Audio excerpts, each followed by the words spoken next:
1, 2, 3.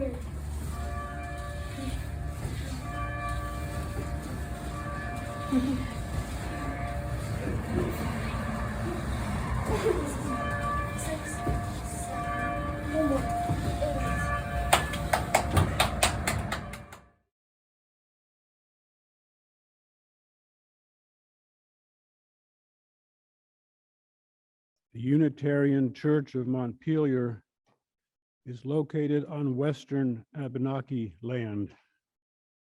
That land has long served as a site of meeting and exchange amongst indigenous peoples.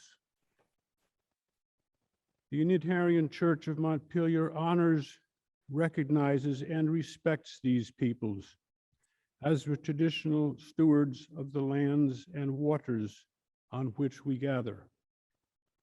In that same spirit, we respect, protect, and strive to be good stewards of this land for as long as we walk upon it. Let us honor indigenous people. Good morning, welcome. I am Hugo Lietman, a member of the UCM board. I use he, him pronouns. Thank you for joining us in this time of worship from wherever you are. Whether you are on Zoom, on Facebook, or watching this service on your own time, we deeply appreciate your presence and fellowship. The Unitarian Church of Montpelier is a Unitarian Universalist organization founded in 1864. We are a religious community that welcomes all as we journey together, seeking spiritual wholeness and justice in this world in which we live.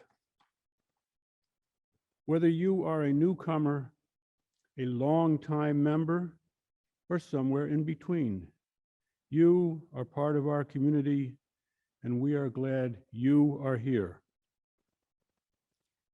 If you are joining us on Zoom, the chat function will be on for much of the service. It is a great way to openly welcome and support one another, to affirm the hard work and effort of our worship team, and to share good vibes and positive thoughts with each other.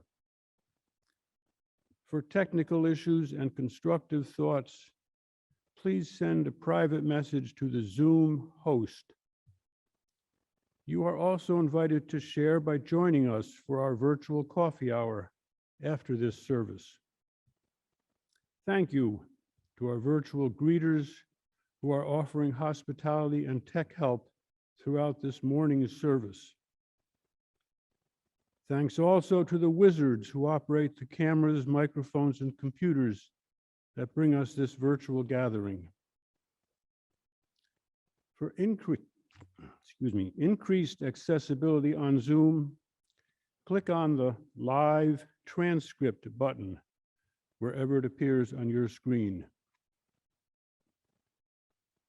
Let's now take a moment, turn your screen on, and go into gallery view. Let's greet our neighbors with a wave, hello, and a warm smile.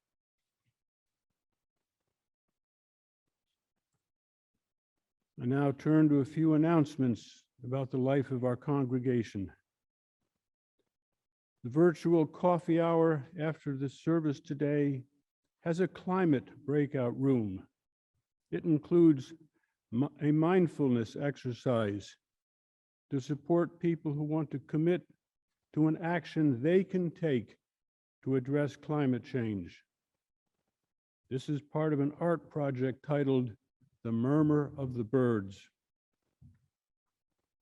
Our worship next Sunday, October 31st, explores how our ancestors can sustain us, even in these current times.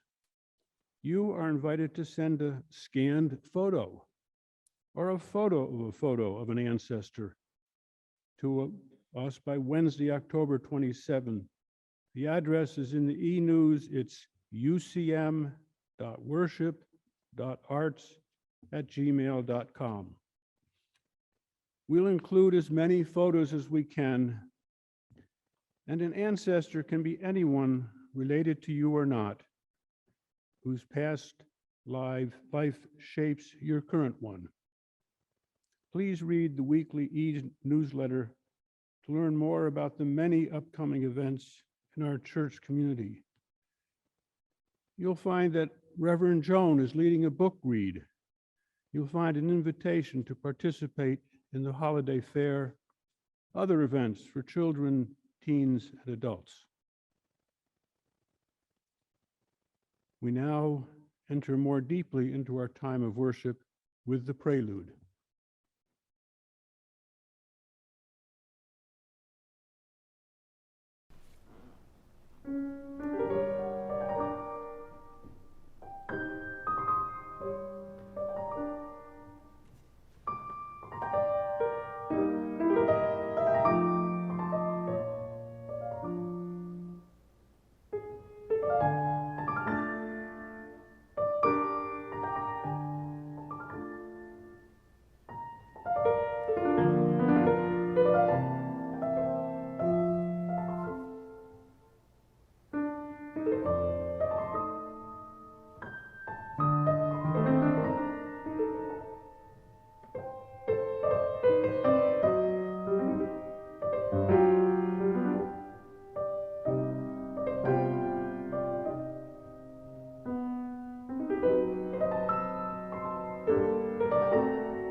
Hello, my name is Diana Chase, and I'm the chair of the UCM Climate Action Team.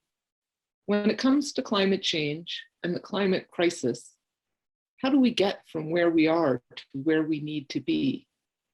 Our world is changing. How do we make it possible for the new world to be a world where all of us can thrive?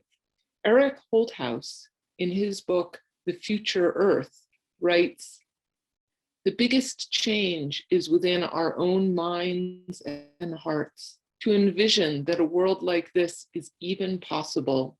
Working for a good future makes that future possible. And working for a good future can't happen if we don't believe it's possible. And now please join in our opening hymn, Ancient Mother, led by the UCM choir.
And let us now light the chalice, symbol of our Unitarian Universalist faith.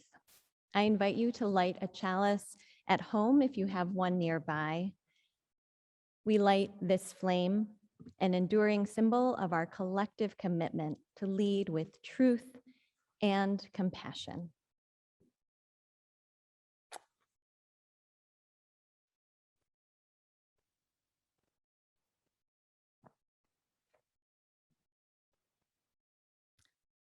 And please join me now in saying these words of affirmation adapted from Universalist minister L. Griswold Williams. Love is the doctrine of this church. The quest for truth is its sacrament, and service is its prayer. To dwell together in peace, to seek knowledge in freedom, to serve human need, to the end that all souls shall grow into harmony with the divine. Thus do we covenant. And now we will share our time for all ages.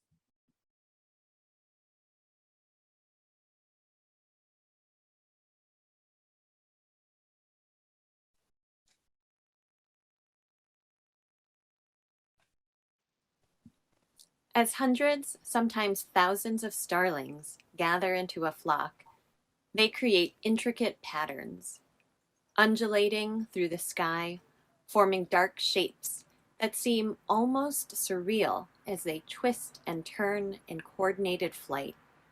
This is called a murmuration, and it is breathtaking. This gathering of individual birds move together in a collective. 1 week from now, leaders from all around the world will gather into a collective in Glasgow, Scotland, to determine how they and the countries they represent can work together to meaningfully and urgently take action to address climate change.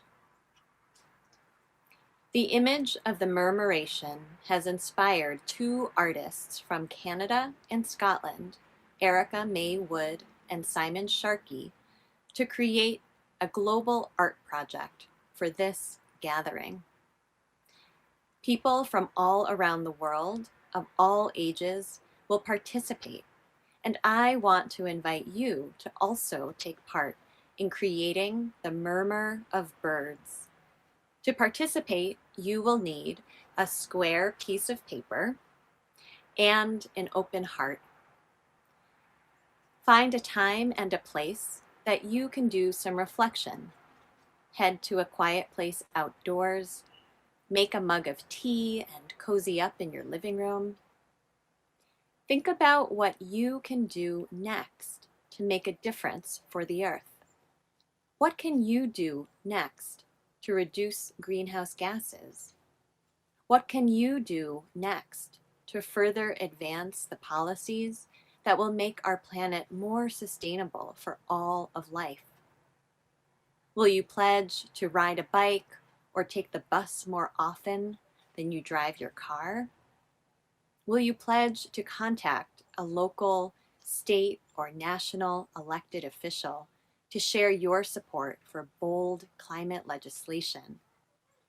Will you pledge to attend the next UCM Climate Action Team meeting?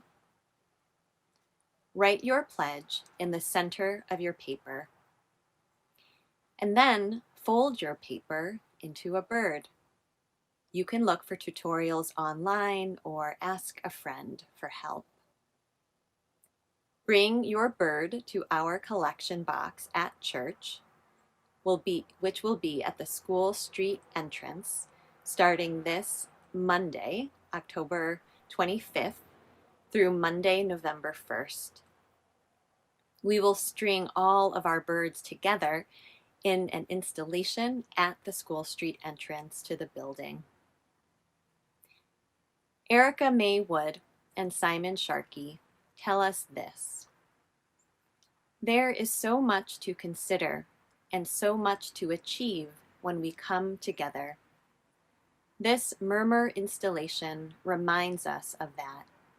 It reminds us of collective, of power in numbers, of the power of art, the power of community, and the power of care. We can, if we put our minds and hearts to the task, make a difference.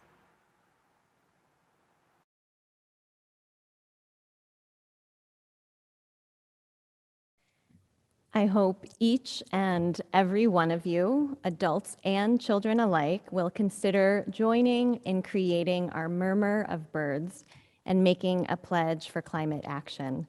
You can stay on Zoom for coffee hour after today's service and join the climate action team for a time of reflection on what you will do next. And maybe you can even make your bird then too. And now, Beth Merrill from the Lifespan Spiritual Exploration Committee will lead us in learning more about our community pouch recipient this month. Good morning. Over the past year, UCM church members have formed a community pouch ad hoc group to examine the history of the pouch process and reassess how decisions about pouch recipients are made. This year-long effort found the need to ensure a diverse range of recipients and causes without excessively tasking our nonprofit partners in an application process. This year, in an attempt to ensure that broad range of causes and to involve as many from our congregation as possible, we've asked different church committees to choose a community partner or organization which aligns with that committee's mission as the pouch recipient for a designated month. The Lifespan Spiritual Exploration Committee prioritizes programming on undoing white supremacy culture and supporting organizations led by Black, Indigenous, and people of color. We've found ways to partner with and lift up Abenaki nations. Look for an Abenaki language display coming soon to our churchyard. This month, the LSE committee has chosen the Abenaki Helping Abenaki organization as our pouch recipient, also known as AHA. AHA is committed to food security and sustainable and green living through their Longhouse Food Pantry and the Landlink project. Last year, 40 growers helped provide 600 pounds of squash to promote for food security in the Northeast Kingdom through this project. We now want to share a video from Chief Don Stevens of AHA on another of their food security projects. Thank you.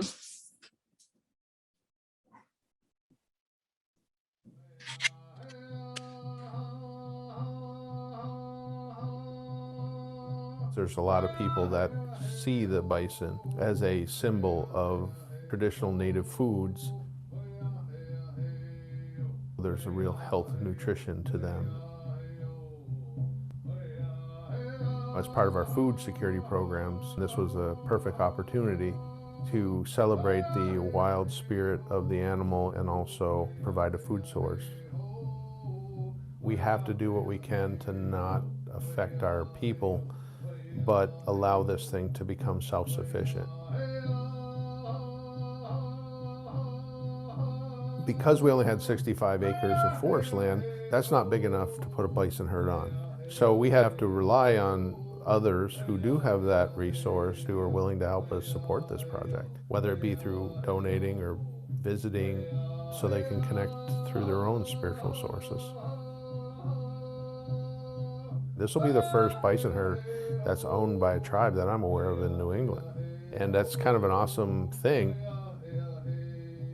There are some tribes outside of Vermont that are looking at what we're doing and how they could replicate it to help their people too. I'm hoping that we can teach people about being connected to their environment, their food sources, their spiritual sources, because that's how we're going to save our planet. That's how we're going to save ourselves.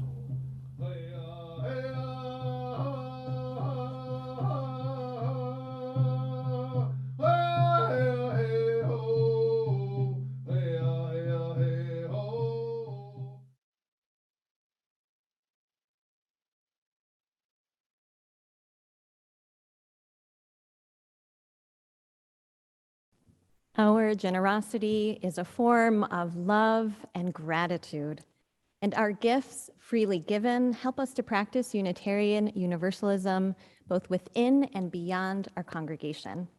You can make a financial contribution today to support both our congregation and also Abenaki Helping Abenaki by donating online. Go to ucmvt.org and click Donate to UCM. There are options to contribute to the general fund, which supports the general operating budget of the church, to the community pouch, or both. You can also mail a check to the church, or you can use our text to give option. Simply send a text message with the word give to 802-266-4848 and follow the instructions that are sent to you. We are so grateful to each and every one of you for your generosity in its many forms.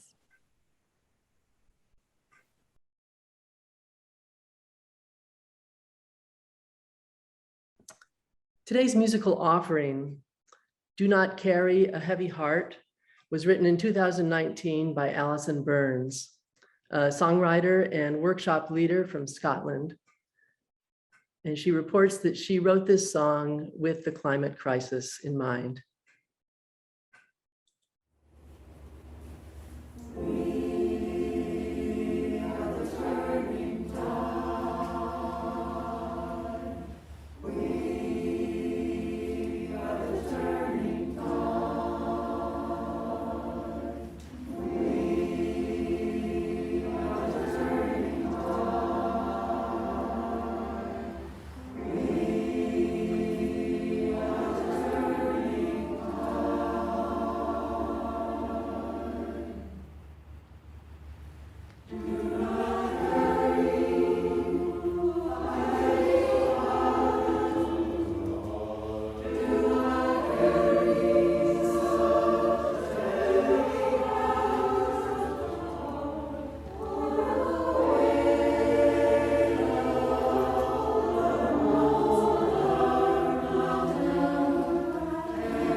Thank you so much, choir.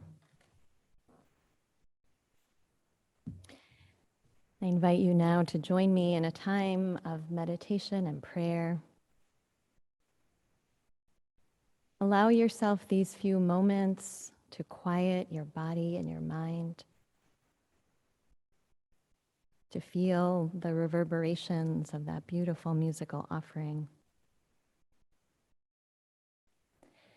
Allow yourself these few moments of ease where nothing is expected of you than to be present with this breath and with the next.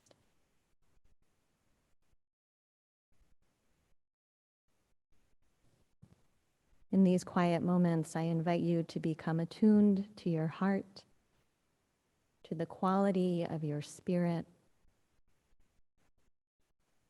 to notice the heaviness or the lightness, to be with the happiness or the sorrow, to offer yourself compassion for whatever may be present this morning.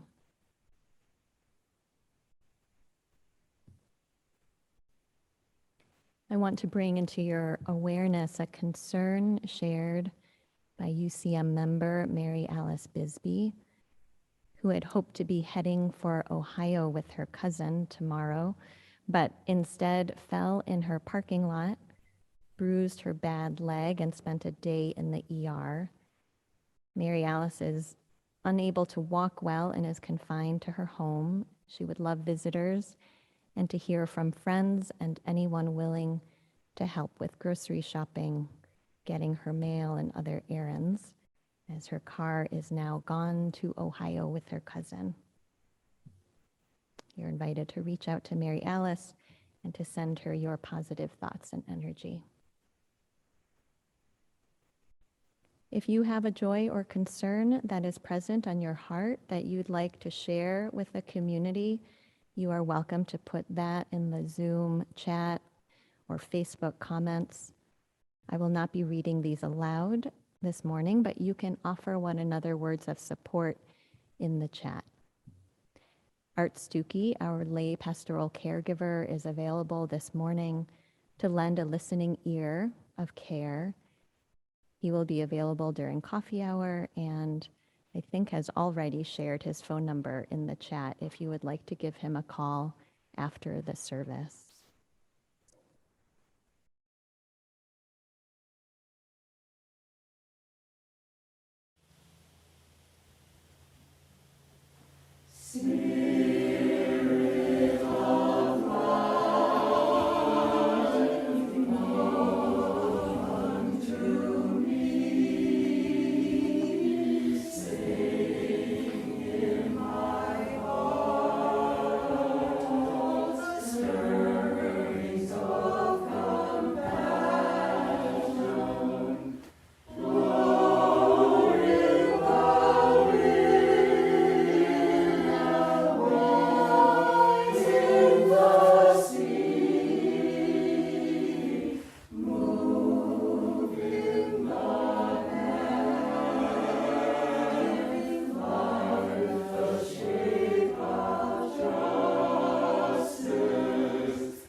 There are two readings that we would like to share with you this morning.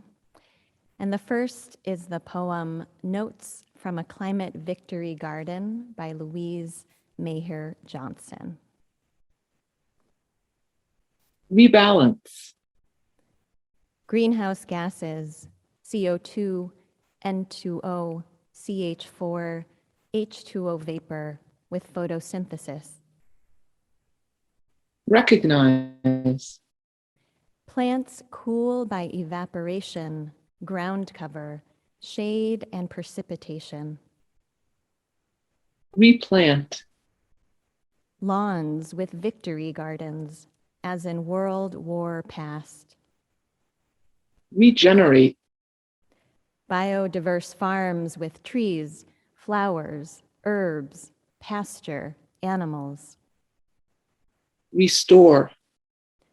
Carbon out of air and back into soils where it belongs. Replace. Industrial monocultures with regenerative permacultures. Revisit. Food production by many small farms, not a few mega farms. Reject. Fossil fuel-based pesticides, plastics, and propaganda. Rethink. Healthy ecosystems and economies for all life. Relocalize. Slow food, slow lifestyles, and slow economies. Rekindle. Simple and good. Nature and nurture. Feeling over thinking. Refeel.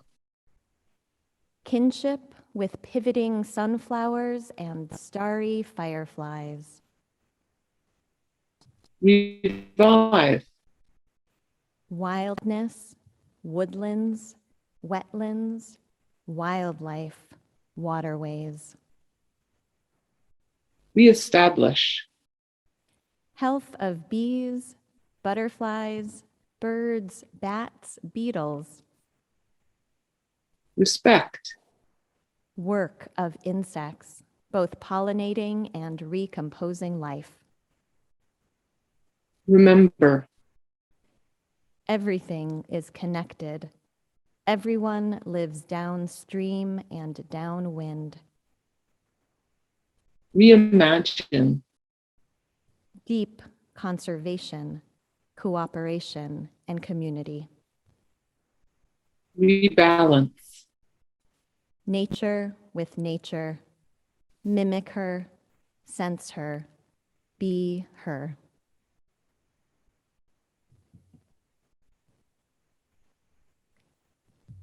Thank you, Diana, for joining me in that reading. And the second reading is a selection from Loving a Vanishing World by Emily N. Johnston, found in the book All We Can Save: Truth, Courage, and Solutions for the Climate Crisis. She writes, "We have also been granted an astonishingly beautiful gift that has never before been given to humans, the chance to shepherd human and animal life into the coming centuries and millennia when we know that much of it would otherwise disappear. That's a power that should make us very humble and a privilege that can motivate us profoundly.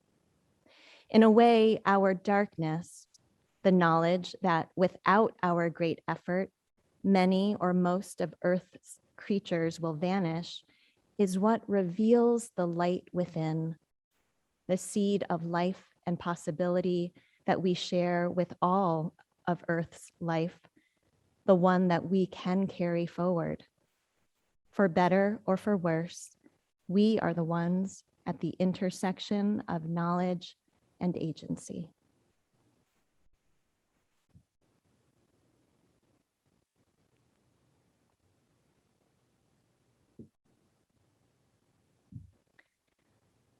Two friends of mine were among the many couples over the past year and a half who had to delay their wedding due to the pandemic.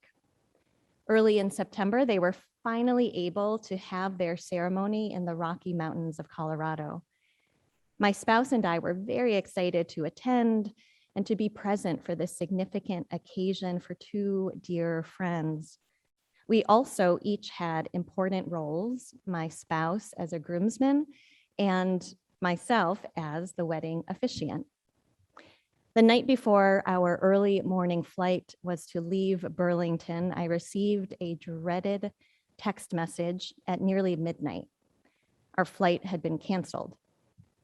I've done enough air travel to know that there could be any number of reasons for this cancellation, but bad weather was a likely one. I quickly went online to try to figure out what might be going on here in Vermont or in New York City, where we were supposed to make a connection to a flight to Denver.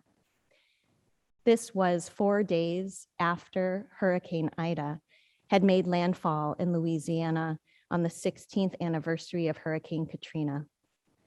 The hurricane's powerful winds, heavy rainfall, and tornadoes caused catastrophic destruction. As the hurricane moved eastward, it was downgraded to a tropical depression, but still poured down a stunning amount of rain. It turned out that New York City that night was in a state of emergency due to the unexpected severity of the storm.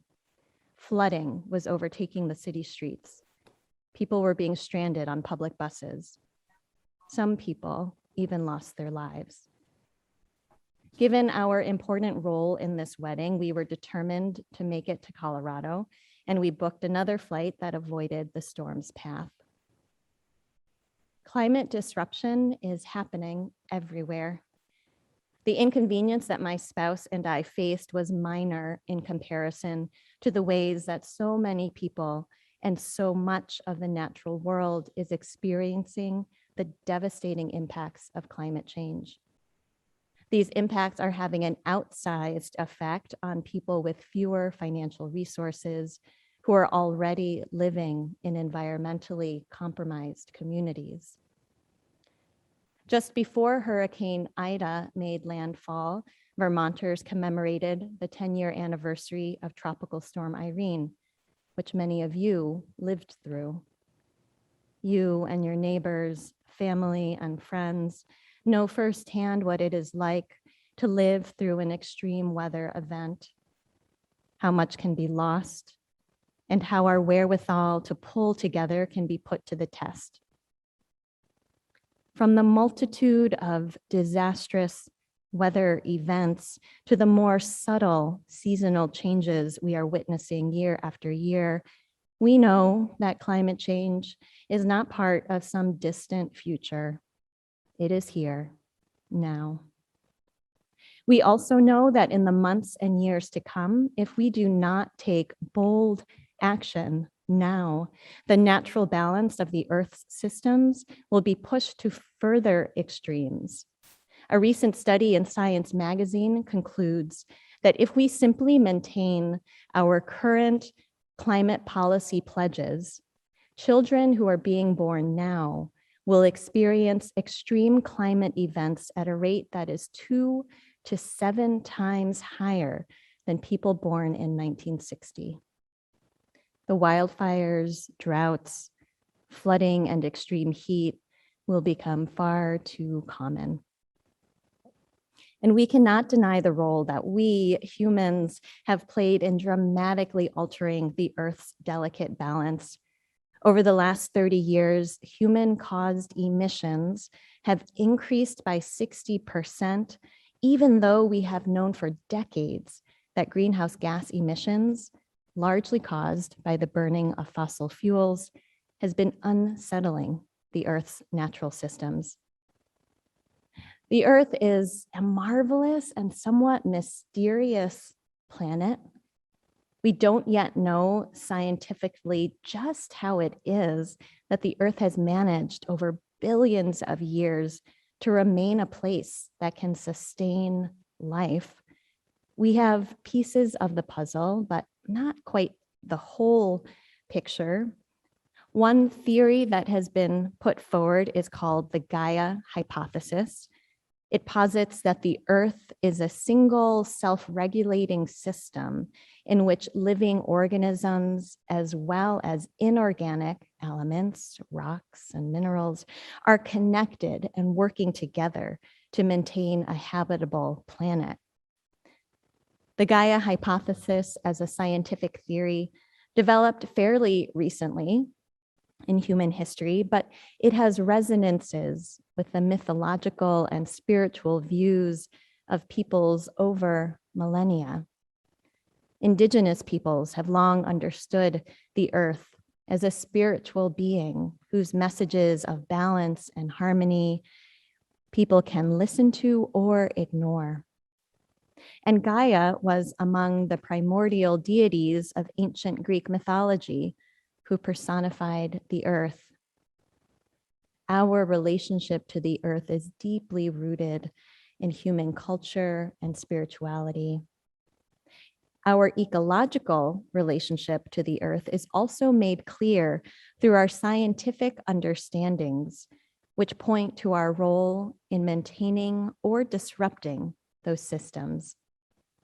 And this is where we have an incredible opportunity, even in the face of so much we have not yet gotten right. Emily N. Johnston writes, "We have been granted an astonishingly beautiful gift, the chance to shepherd human and animal life into the coming centuries and millennia when we know that much of it would otherwise disappear.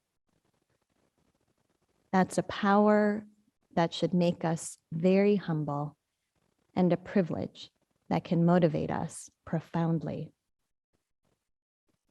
How might we still respond to this astonishingly beautiful gift, this chance to support life now and into the future? What is the relationship that we want and need to have with the earth? Can we, will we, yet make the shifts necessary to shepherd life now and for future generations? Rabbi Yonatan Neril, who directs the Interfaith Center for Sustainable Development, has said, "The ecological crisis is not a crisis of the birds and the bees or the trees and the toads. It's a crisis of how we live as spiritual beings in a physical reality." Rabbi Neril points to the inner work that is necessary for us to address the climate crisis. This inner work involves, in large part, re-examining our relationship to the earth. The environmentalist Jane Goodall has said, "If we respect nature, if we respect animals, if we respect one another, things would be very different. I want a future where we've learned to live in harmony with the natural world, where we develop new ways of living, ways of growing food, ways of making money. We need to realize that we're part of this natural world and our lives depend on it." This new way of living builds on ancient wisdom and a deep-seated awe for this planet we call home. This new way of living builds on the kithship we each feel with the particular patch of earth you call home and all of the earthly inhabitants within that corner of the world. This new way of living builds on an expansive kinship we have with one another across differences of age, race, gender, ability, and class. This new way of living rejects and resists the extractive and exploitive status quo of our predominant economic system and instead embraces cooperation, equity, and ecological sustainability in which all life can thrive. This new way of living rethinks, relocalizes, revives, reimagines, and rebalances. The other aspect of our inner work that is needed to face the climate crisis is sustaining our hope. Jane Goodall, who I mentioned earlier, has just published a new book about hope. And in an interview speaking about the book, she said that hope grows with action. Hope grows with action. And action is happening on a global scale, beginning on October 31st, just a week from today. Governmental and civic leaders, activists, journalists, and everyday people will converge in Glasgow, Scotland, for the 26th gathering of the signatories of the United Nations Framework Convention on Climate Change, a meeting referred to as COP26. At this gathering, the parties will make further commitments to meeting the standards set in the Paris Climate Agreement to hopefully avert a global temperature rise over 1.5 degrees Celsius. Closer to home in our nation's capital, just 2 weeks ago, hundreds of Indigenous frontline climate leaders and other climate activists gathered on Indigenous Peoples' Day and engaged in civil disobedience in the week that followed to call on the Biden administration to put an end to fossil fuel projects. Consider this: if just 24 proposed oil and gas projects in the United States were canceled, it would cut our nation's emissions by 1.6 billion metric tons of greenhouse gas emissions every year. That's 1/5 of our emissions in the year 2019. All of this action grows my hope, and I believe we can build enduring hope within ourselves through the actions that we take, especially at the local level with friends, neighbors, and our church community. The other thing that Jane Goodall said about hope is that hope grows when we take action locally and then notice how others all around the world are doing the same, taking action and making a difference where they are. Hope grows with local action because that is often where we can best see and feel, taste and hear the difference that we are making. Local action takes many forms, of course. You can take action locally on your own in choosing more sustainable forms of transportation that don't rely on fossil fuels, or in growing gardens that support healthy soils and absorb rainwater. And it is local collective action that will continue to push the levers of social, political, and economic change that are so needed to address the climate crisis.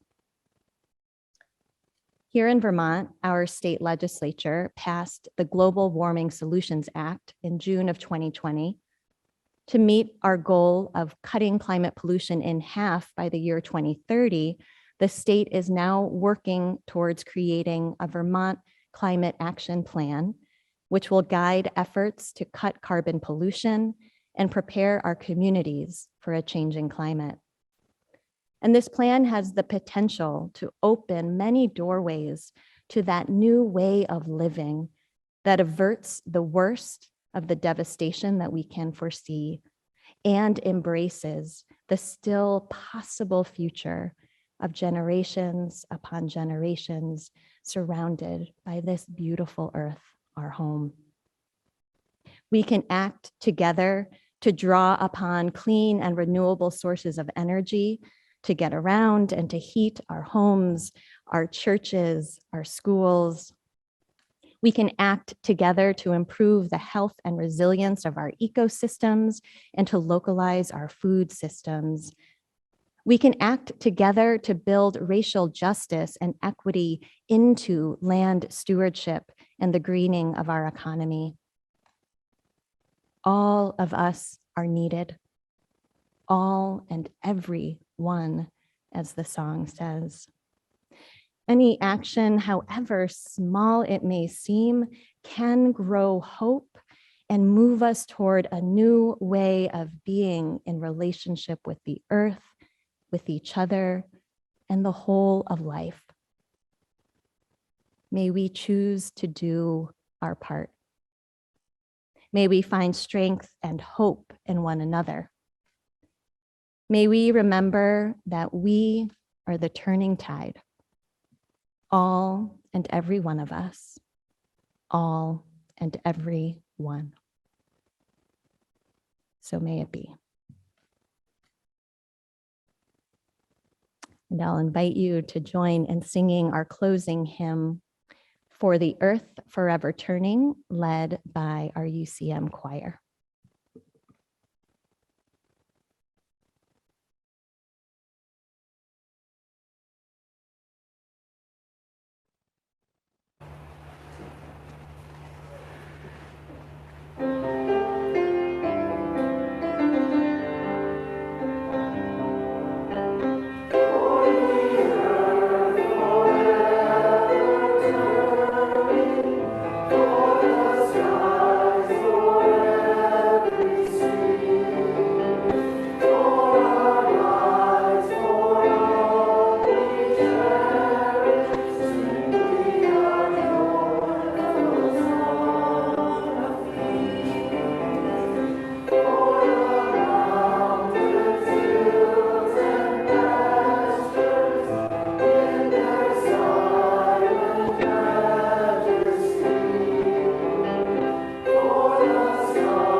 As we draw our service to a close, we extinguish the chalice and carry within each of us its healing flame, the warmth of community, and the spark of hope into the days and the week ahead. And now please join me in saying our congregational mission statement. We welcome all as we build a loving community to nurture each person's spiritual journey, serve human need, and protect the earth, our home.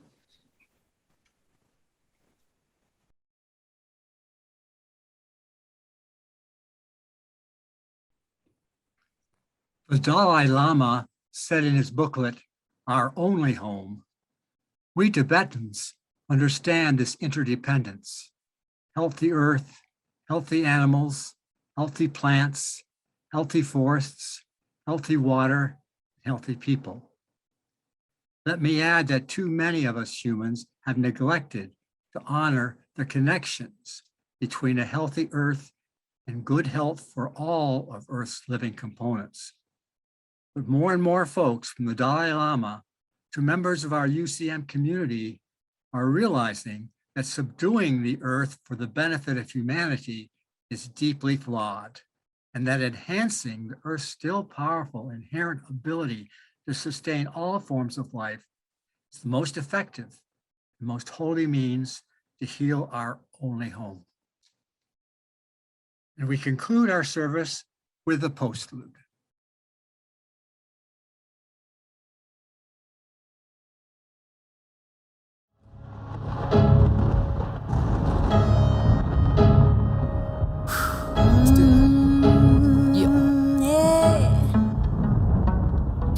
trapped in the concrete jungle, sinking deeper, I'm going under. Machines come loud as thunder, the earth's resources we plunder, and some people turn away. But I raise my voice and say, what will be left of my generation at the end of the day? If a tree falls in the forest, does anyone bother to listen? This is the people's darkest hour, we must make the right decision. Extinction or salvation, global deforestation, are we the ancient guardians of this long lost nation? I wasn't born in the year of the panda, I was born in the year of the concrete block. But we can break these locks and chains. We can break them. We can break these locks and chains. Come on, yeah. I wasn't born in the year of the panda, I was born in the year of the concrete block. We can break these locks and chains. We can break We them. can break these locks and chains. So let's break them. We slash and we burn. What will we ever learn? The forest catches fire, a small part of us will burn. I'm not the Lorax, but I still speak for the trees. The survival of our forest depends on you and me. Look into the eyes of our children, you will see the beauty of the world within them. Cause as I fade into the sunset, the trees will surround me. Climb into the branches and feel life so profoundly. I burn into this world as a part of the land. When I climb into a tree, I hold a flower in my hand. I'm one with the earth, I'm one with the land. We hold the future of our earth in all of our hands. I'll stand tall like a tree in the forest that I love, to protect my only home, to protect all that I love. Don't cut down my tree, Don't destroy my only home, don't cut down my forest. leave us alone. Your body is a tree like gardenia. Your heart is the seed and it beats for love. You are the baobab, redwood and pine. You are the future in this present time. Your dreams are the fruits of the flower petals. Music is the season, spring the leaf falls. Feel your roots like a living history. When you breathe, it's because you are a tree. So we say to you an enemy, 1 billion rise for the trees and the seeds. I am life and I am unchoppable. You can't stop us at the unstoppable, yeah.